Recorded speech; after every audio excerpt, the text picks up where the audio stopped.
សូមគោរពទូទៅនិកជនទីមន្ត្រីបាទគណៈពេលនេះយើងផងដែរខ្ញុំកំពុងតែមានវត្តមាននៅទីតាំងផ្ទាល់នៅរមណីយដ្ឋានធម្មជាតិទឹកថ្នាក់ថ្មក្រាលហើយថ្ងៃនេះថ្ងៃទី18ថ្ងៃទី18បាទខែ4ឆ្នាំ2026ហើយយើងឃើញថាអាកាសរដូវចូលឆ្នាំគឺចប់ហើយឥឡូវនេះគឺបងប្អូនមកលេងនៅទស្សនានៅកន្លែងរមណីយដ្ឋាននេះច្រើន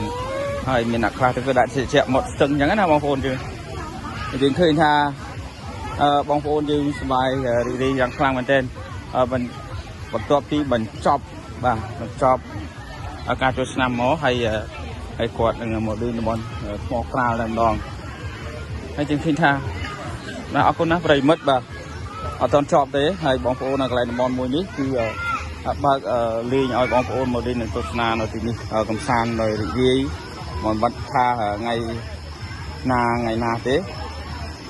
បាទអរគុណណាស់យើងឃើញថាអ្នកខ្លះអត់ទាន់បានចុះទឹកទេបាទនៅពាក់កណ្ដាលទឹកឡើយទេ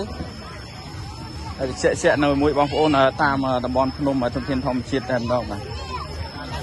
ហើយលីឡំជាមួយនឹងធនធានធម្មជាតិបងប្អូនផ្សារអីនៅក្នុងក្រមដើមឈើដែលល្អមែនទែនហើយយើងមកដល់កន្លែងទីនេះទៅជាក់តែម្ដងមានអារម្មណ៍ថាសប្បាយហើយរីករាយក្នុងលក្ខណៈគ្រួសារកំសាន្តលេងបាទថ្ងៃនេះបងប្អូនប្រិមិត្តបាទយើងឃើញបងប្អូនយើងកំពុងថាធ្វើដំណើរមកបន្តទៀតហើយបាទសម្រាប់ជូនថាទឹកដីនេះនៅក្នុងភូមិកោះខ្ទុំ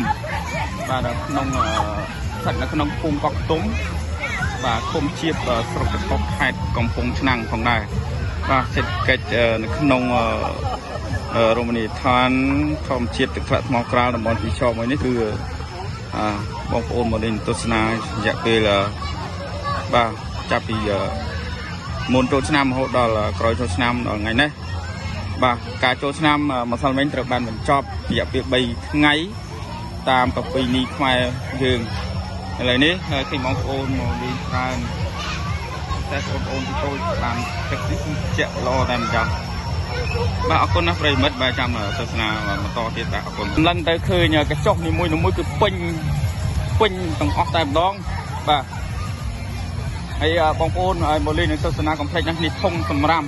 ឲ្យបងប្អូននឹងចោលសម្រាប់នៅទីនេះហើយដើម្បីឲ្យ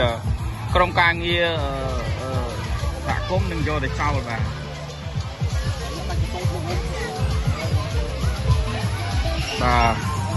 មិនទាន់ចប់នោះទេថាមកលេងបាទបើមានពេលយើងអាចនឹងមកលេងនឹងទស្សនាបើនិយាយទៅធុងបាសវិញដាក់នីមួយបាទមកកន្លែងបត់នេះមកកន្លែងបត់នោះបាទ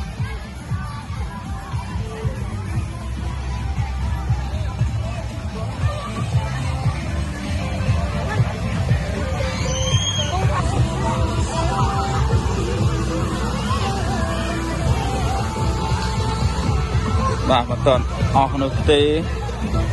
ការដែលគាត់មកលេងហ្នឹងសុបាយអស់តោះហើយយើងឃើញថាបងប្អូនមកលេងនៅទស្សនានៅទីនេះបាទសូមជម្រាបជូនថាស្ថិតនៅក្នុងទឹកដីកោះខ្ទុំបាទឃុំជាបបាទស្រុកទឹកផុសខេត្តកំពង់ឆ្នាំងបាទកន្លែងតំបន់សេដ្ឋកិច្ចមកលេងនឹងធម្មជាតិដោយស្រស់ស្អាតនៅទីនេះ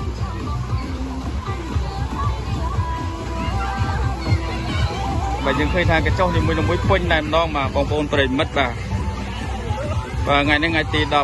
18ខែ4ឆ្នាំ2026នៅក្នុងទឹកដីឃុំជាបស្រុកទឹកផុស